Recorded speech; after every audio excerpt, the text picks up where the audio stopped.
we'll keep it flowing from there. Yes, I'd like to go ahead and call the January 26th meeting to order.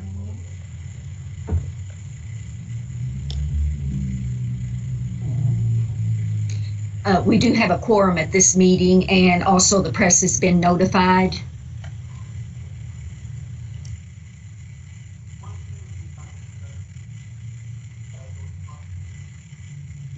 Thanks, Carla.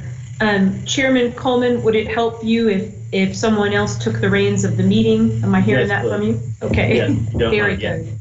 And Carla, in that case, when Chair Coleman is not leading, who do we usually have take the reins in his place? Kathy is the vice chair, Kathy Bigglestone. So Kathy, if I help you along, will you be willing to lead this with us? Yeah. And Kathy, you're on mute if you are trying to talk. You'll have to help me along here. Okay, I'm unmuted now. You'll have to help me along here. No problem. The next thing that we have is to consider our minutes from October and January in 2020.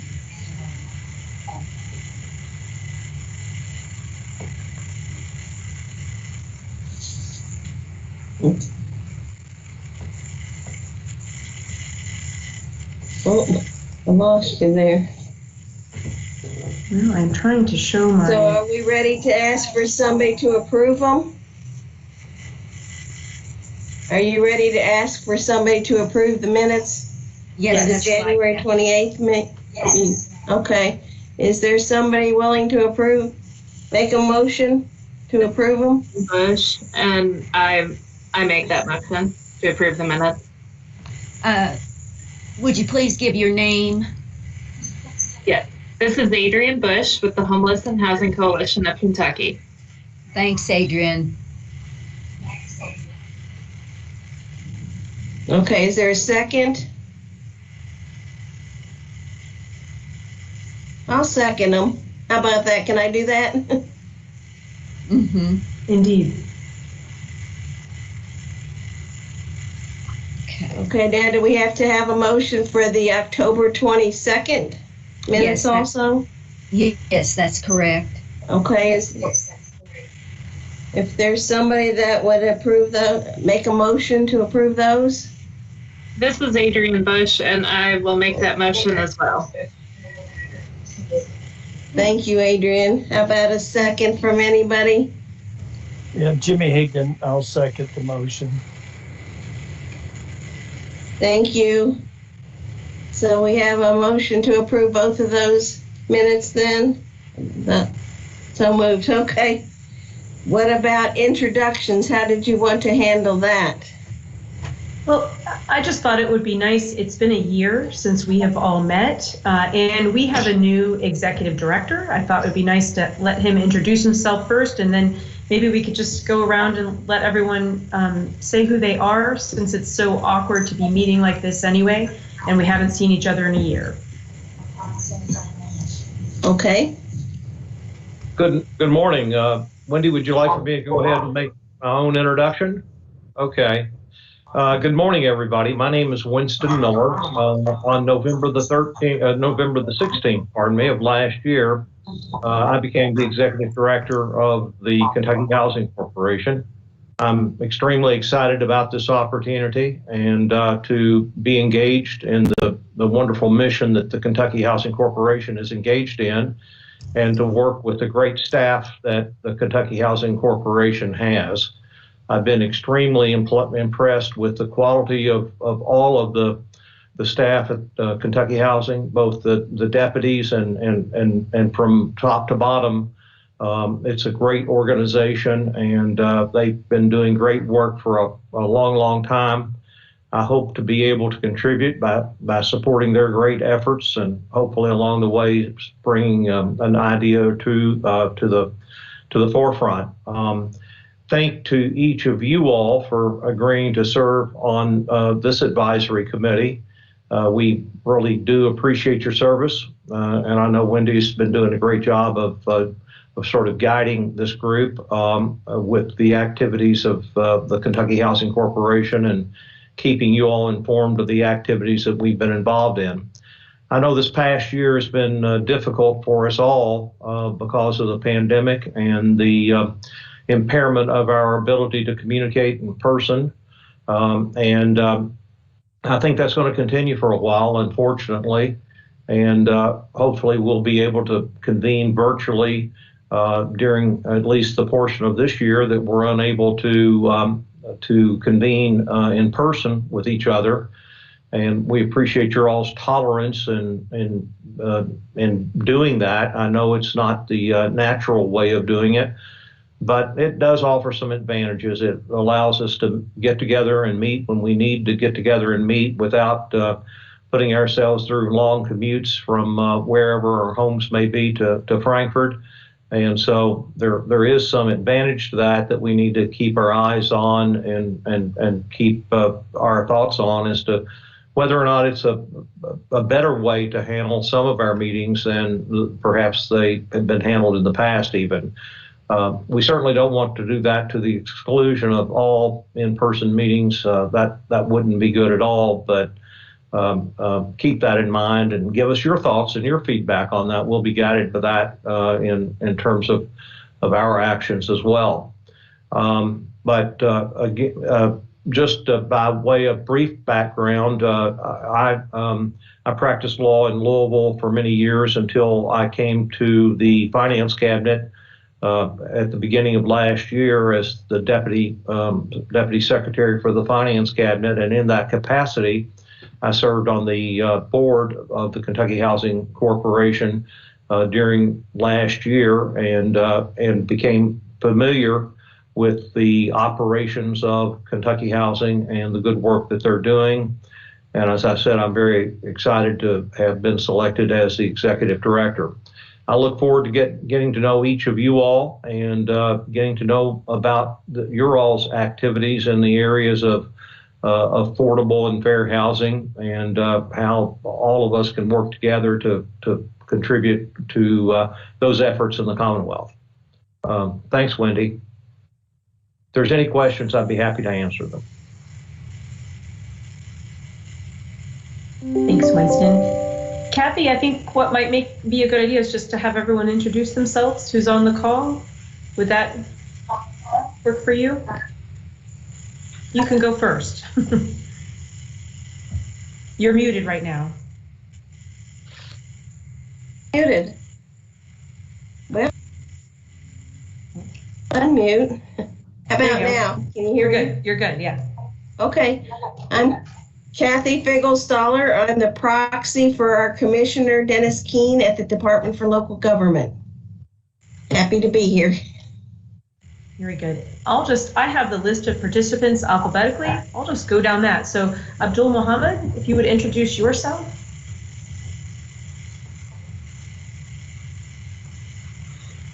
Yeah. Mm-hmm. Mm-hmm. Okay, thank you. This is Abdul Muhammad. I am a lender. I am the Senior Vice President of Residential Lending for West Banco Bank in the state of Kentucky and Indiana. I'm glad to be on the call.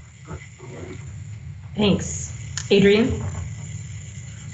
Hi, I'm Adrian Bush, and I'm the Executive Director at the Homeless and Housing Coalition of Kentucky. We're a statewide advocacy and direct service provider, and we enjoy working with Kentucky Housing Corporation, and I'm glad to be here on the call today. Erica? Hi, my name is Erica Abrams-Yan. I am a policy and reporting analyst at Kentucky Housing Corporation. And Jennifer Smith. Hello, I'm Jennifer Smith. I'm with KC EOC Community Action Partnership, and I'm the Vice President, Chief Operating Officer. Thanks for letting us see your face while you introduce yourself. Appreciate it. John Davidson. Hi, I'm John Davidson with Kentucky Housing Corporation. I'm the Managing Director of Corporate Planning and Accountability. Good to be with you all today. John's department provides a lot of the data that we report to you all, so it's important that he's here. Kendrick.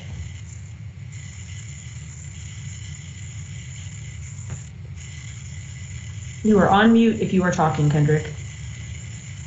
My name is Kendrick Vonderschmidt. I work with John. I'm the program financial analyst. We're here with Kentucky Housing Corporation.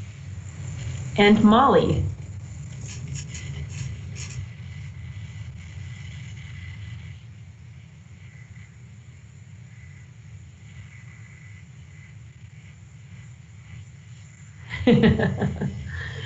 And Rebecca. Hi, I'm Rebecca Shobe. I also work with John in corporate planning and accountability, and I'm a program financial analyst. Nice to meet all of you. Yes, and we will skip over Chairman Coleman. He is with Republic Bank and has been our chair for some time, but we won't interrupt his meeting. So we'll move on to Travis Yates. Hi, I'm Travis Yates. I'm the executive director for SoCar Inc., which is a developer in Kentucky, and Beacon Property Management, which does property management for affordable housing for Kentucky. And actually, I've served the last 6 years on the Louisville Affordable Housing Trust Fund Committee as well. So I look forward to this one. Thanks, Travis. And Eileen Ward. Ward, I'm with the Kentucky Department of Veterans Affairs. I'm the Homeless Veteran Program Coordinator. Glad to be here.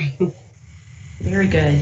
Thank you all for going through that. It can feel tedious over video, but I should introduce myself just in case y'all haven't heard enough from me. I'm Wendy Smith. I'm Deputy Executive Director over Housing Programs at KHC.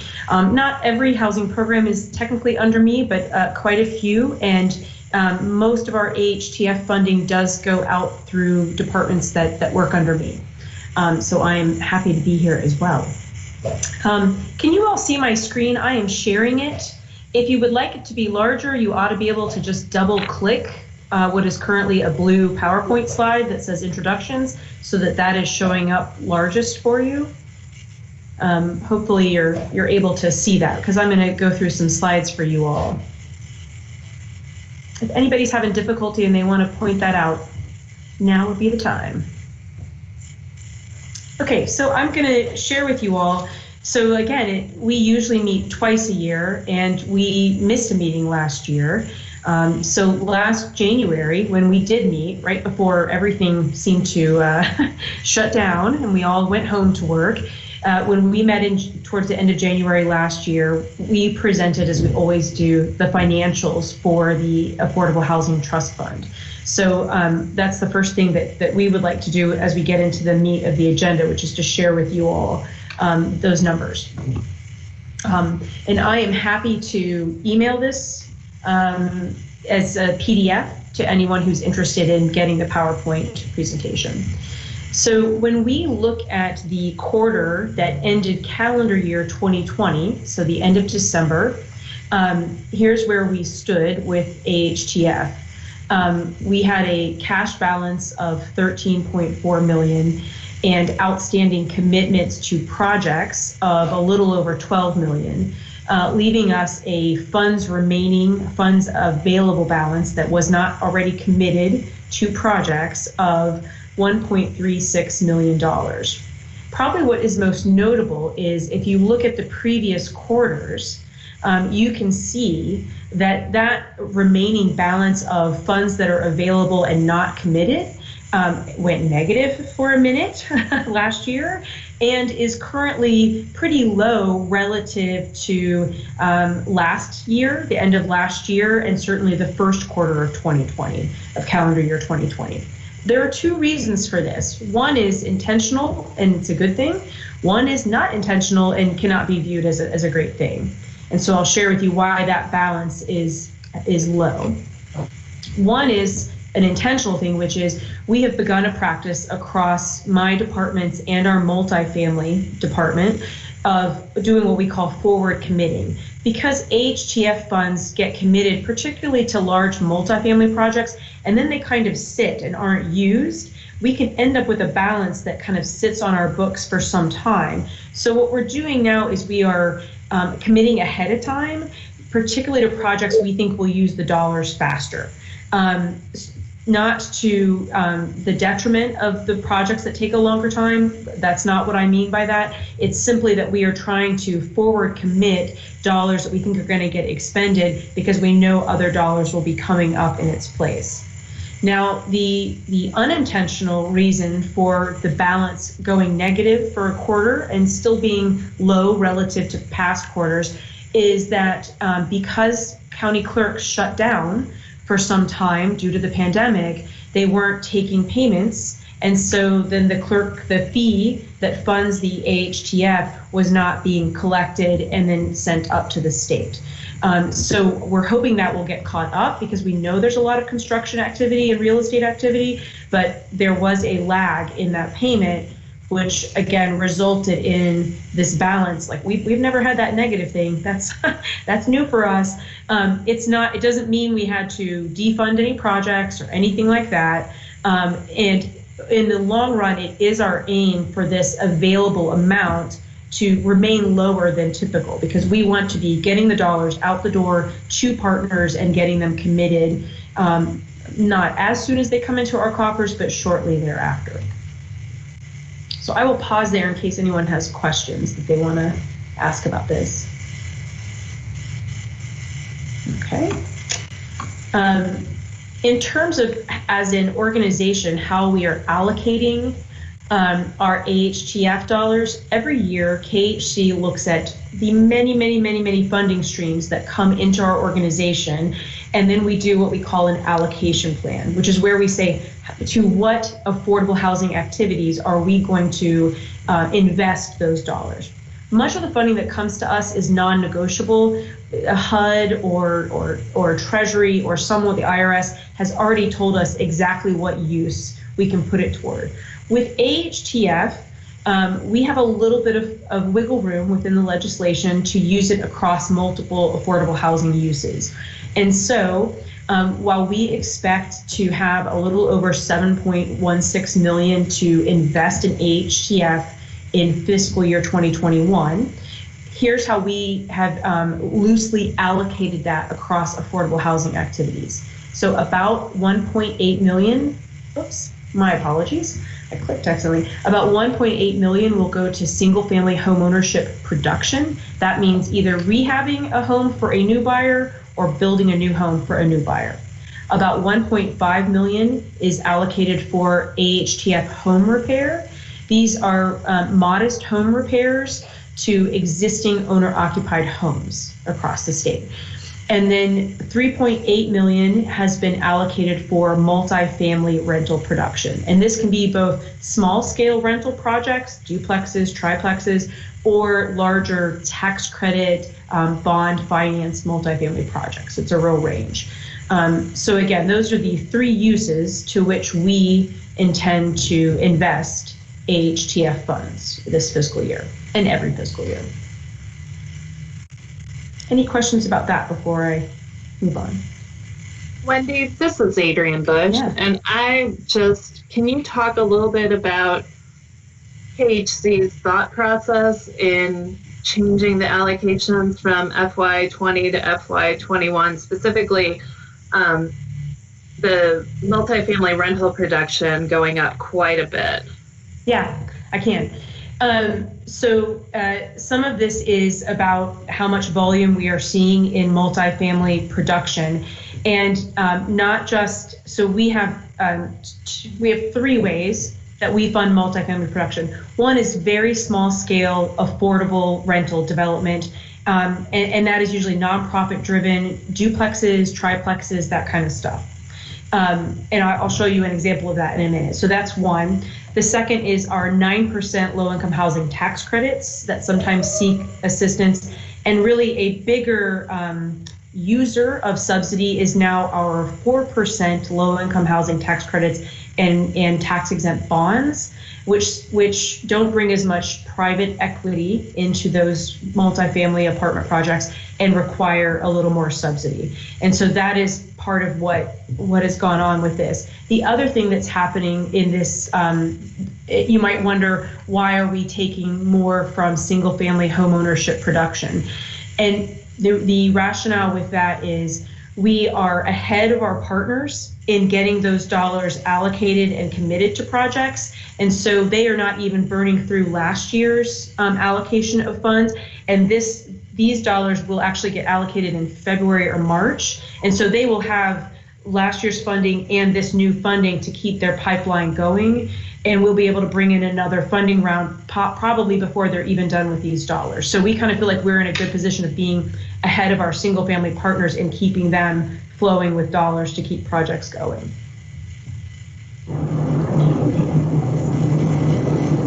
Any other questions? And then just in terms of, because I anticipated a question along those lines, Adrian, in terms of our allocation to single family type projects, whether it's home buyer development or home repair, just to kind of show what those numbers look like. This is over time our commitment of HUD home dollars and then state AHTF dollars in single family type activities. And while you do see that this year is a drop, what you will see is that the 2 previous years were significantly higher. And what we're seeing is there are dollars still available to be used by our partners. And so it's okay if it dips a little bit because they have a pipeline. And as long as we're willing to extend their timelines, they're not going to lose any of those earlier year dollars.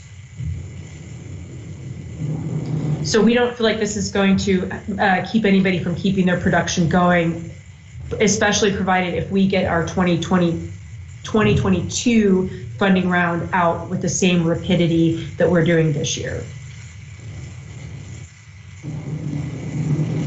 Any other questions?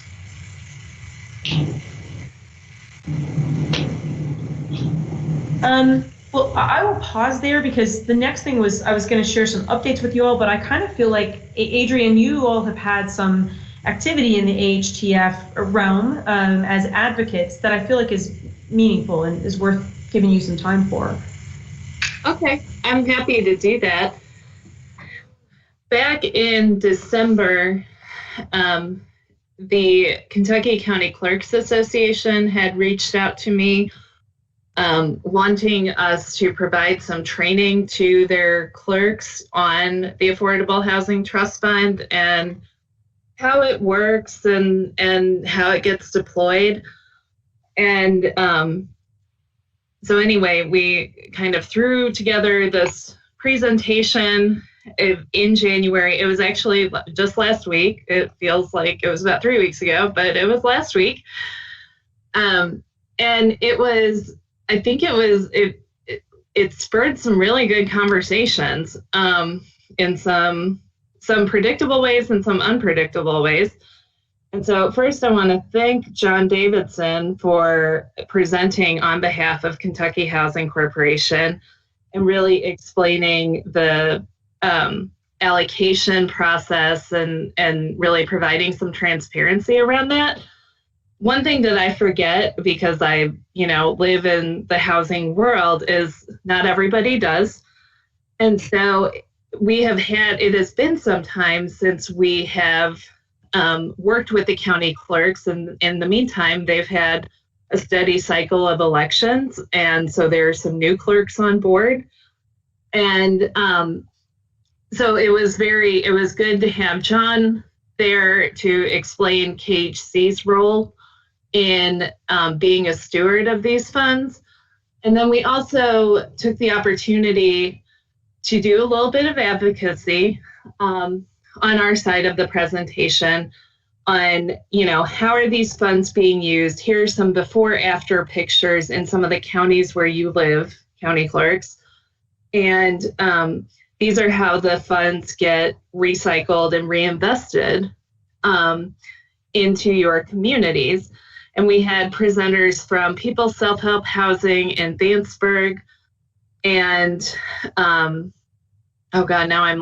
Partnership Housing in Owsley County, and then Homes in Letcher County. And they talked about both how they use it for the home repair program, but they also use it for small rental projects, which is really important in Eastern Kentucky.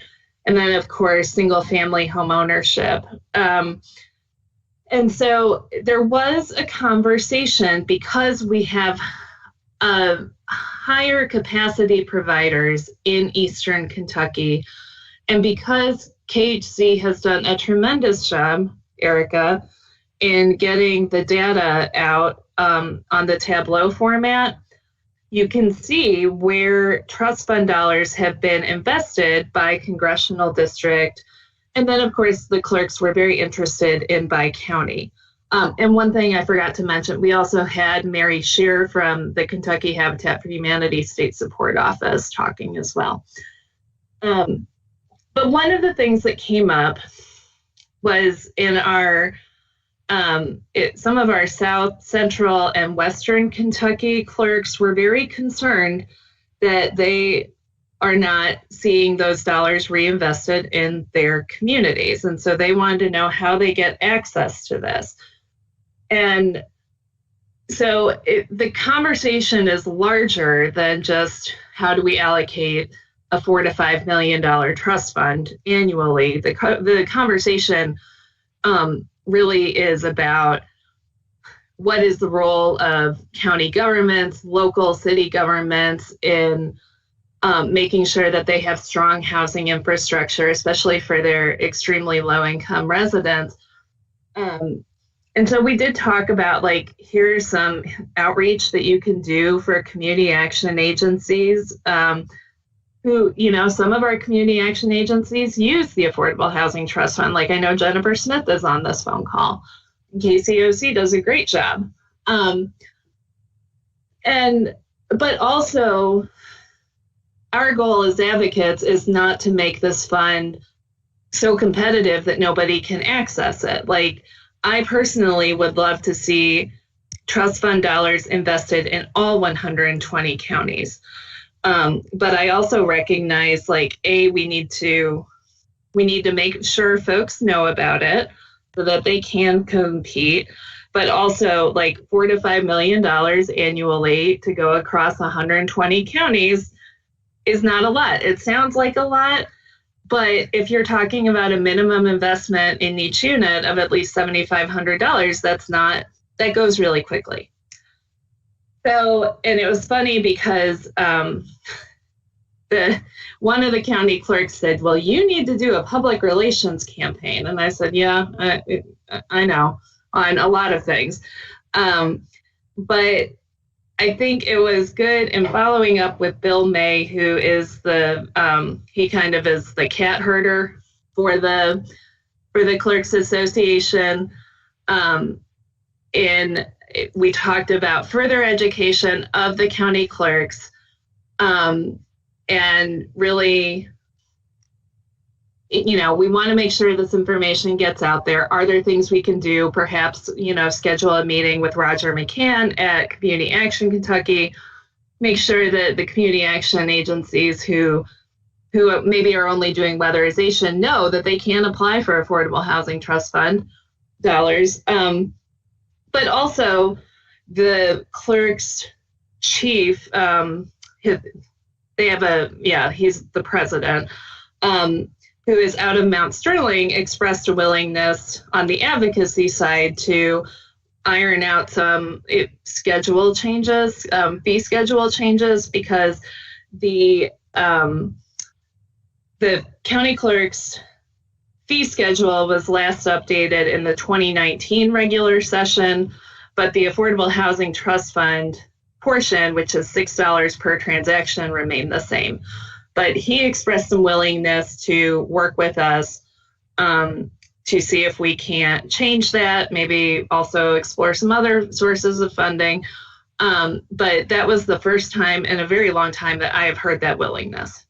So that is an update. I'm happy to answer any questions about that and any conversation you want to have about balancing outreach versus growing the overall pot. Adrienne, thank you very much. I will pause there in case anyone does want to ask you a question.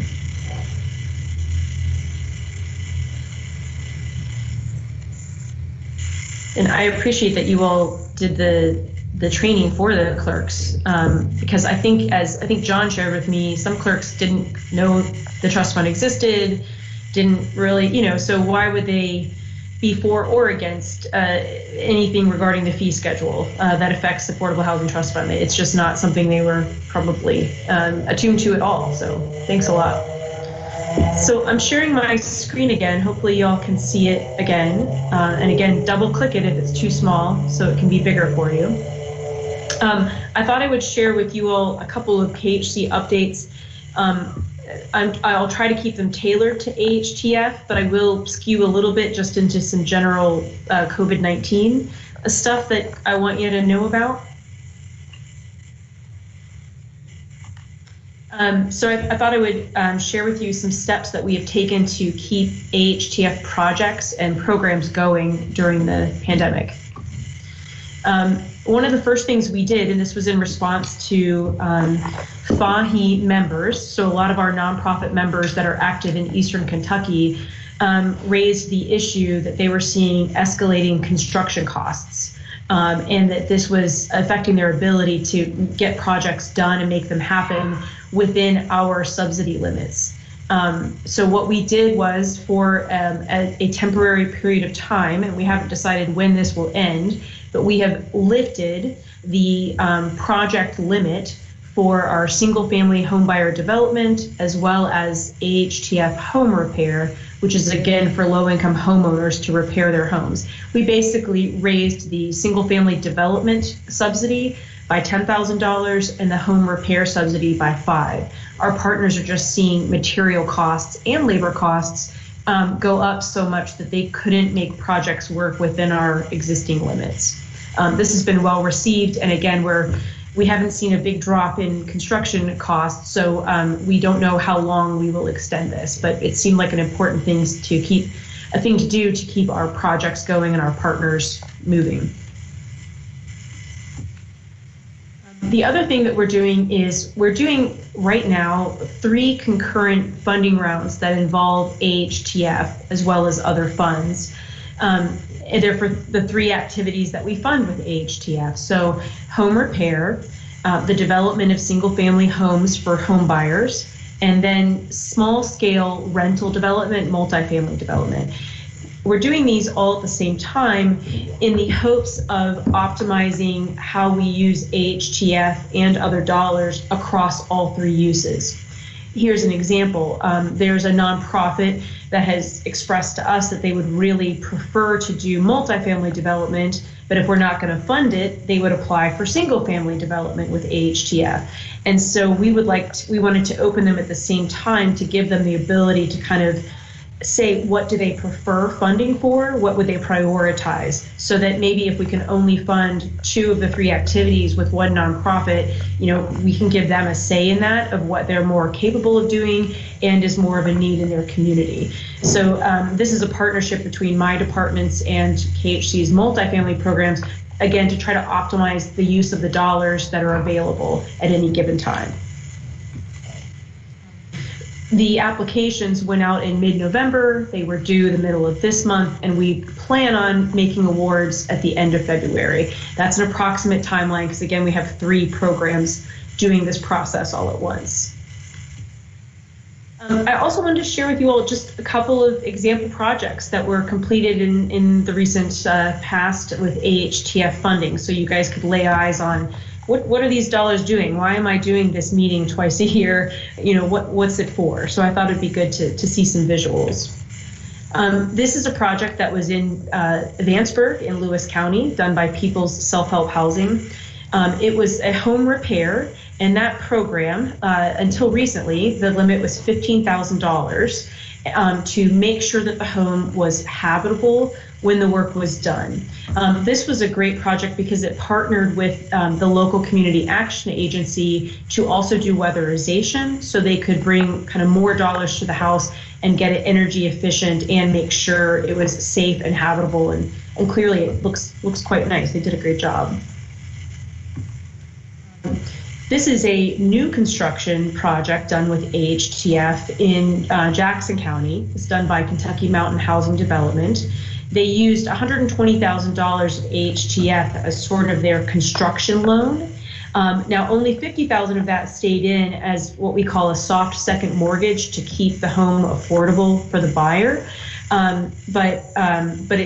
They were allowed to use more AHTF, get it built, and once they sold it, they paid back the AHTF or they rolled it into the next project. That's something we started 2 years ago to try to give our partners more what you might call working capital to revolve into the next unit. This is an example done by Partnership Housing of a duplex in Boonville. They actually built 2 duplexes as part of this project, and it's an overall project where they are building a whole community of duplexes in Boonville. And as you can see, really nice quality. Not surprisingly, got a long waiting list. This project got $300,000 in AHTF.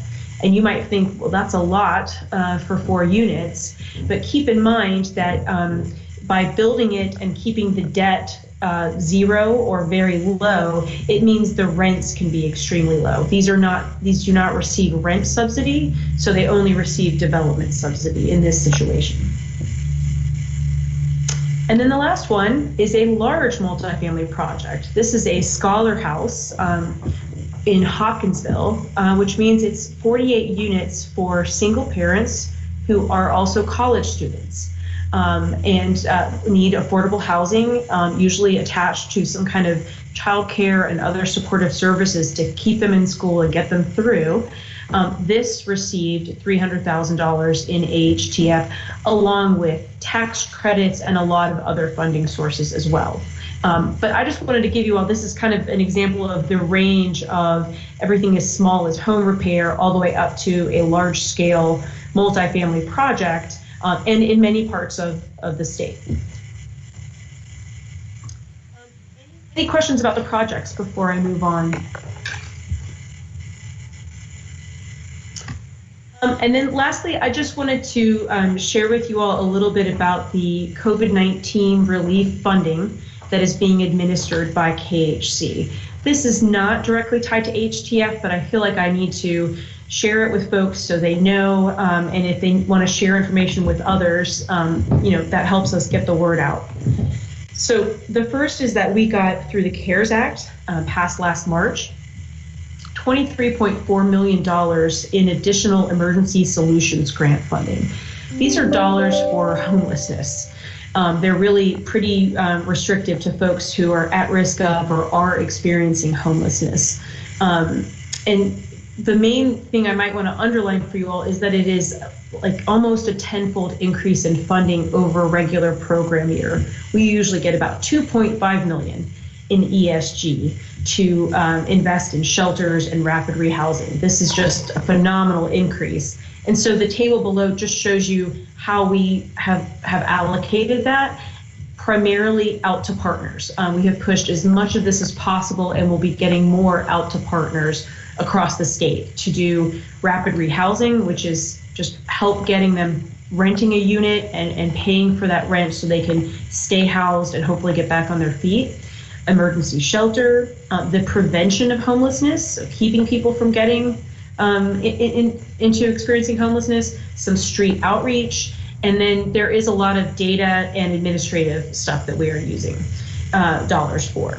But again, it's a phenomenal amount of money, but it can be hard for a system built to utilize $2.5 million in a given year to suddenly utilize far more. And the other source of funds that we are administering fall under the brand, if you will, of the Healthy at Home Eviction Relief. Last quarter, the governor allocated $15 million to KHC in rent relief, and we are just about done processing that. So far, we have gotten $14.6 million out to a little over 4,100 renter households. That was serving 119 counties. Another $297 million, I will pause there, $297 million in rent assistance is coming to the state of Kentucky.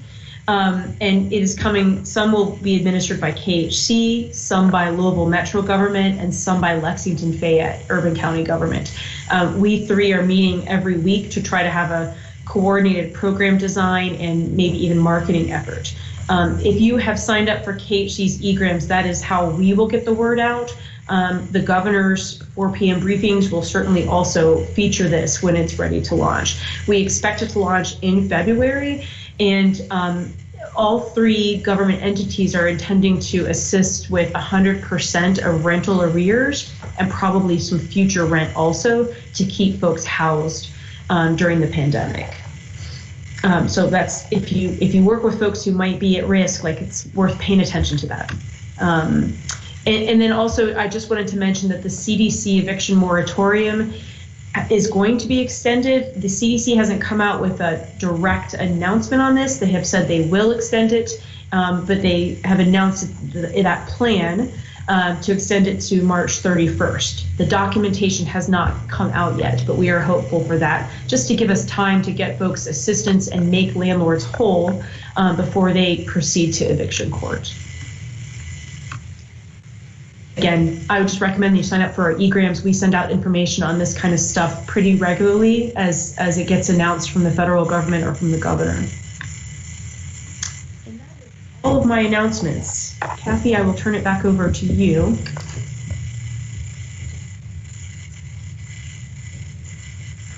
Okay. If anybody else has any other announcements that they'd like to make, we'll give you a minute to chime in. Kathy, this is John Davidson. I apologize for the camera difficulties and not being able to turn that on, but I did want to share, Erica put in the chat the Tableau link if you are interested, and we are working on expanding the parameters of that so you can see since inception where these Affordable Housing Trust Fund dollars have gone through the current fiscal year. So maybe we can include that in the meeting notes as well. I'm not sure. That link. Thanks, John. Okay, is there anybody else that has anything? If not, I guess we'll announce that the next virtual meeting will be held on April the 27th. And I guess Carla will notify everybody, as she always does, as it gets nearer to that date. And go ahead, Wendy. Carla, is it April? That's what it says on the agenda that I'm looking at. No, it's July. July 27th, yeah. Oh. Kathy, you're not reading incorrectly.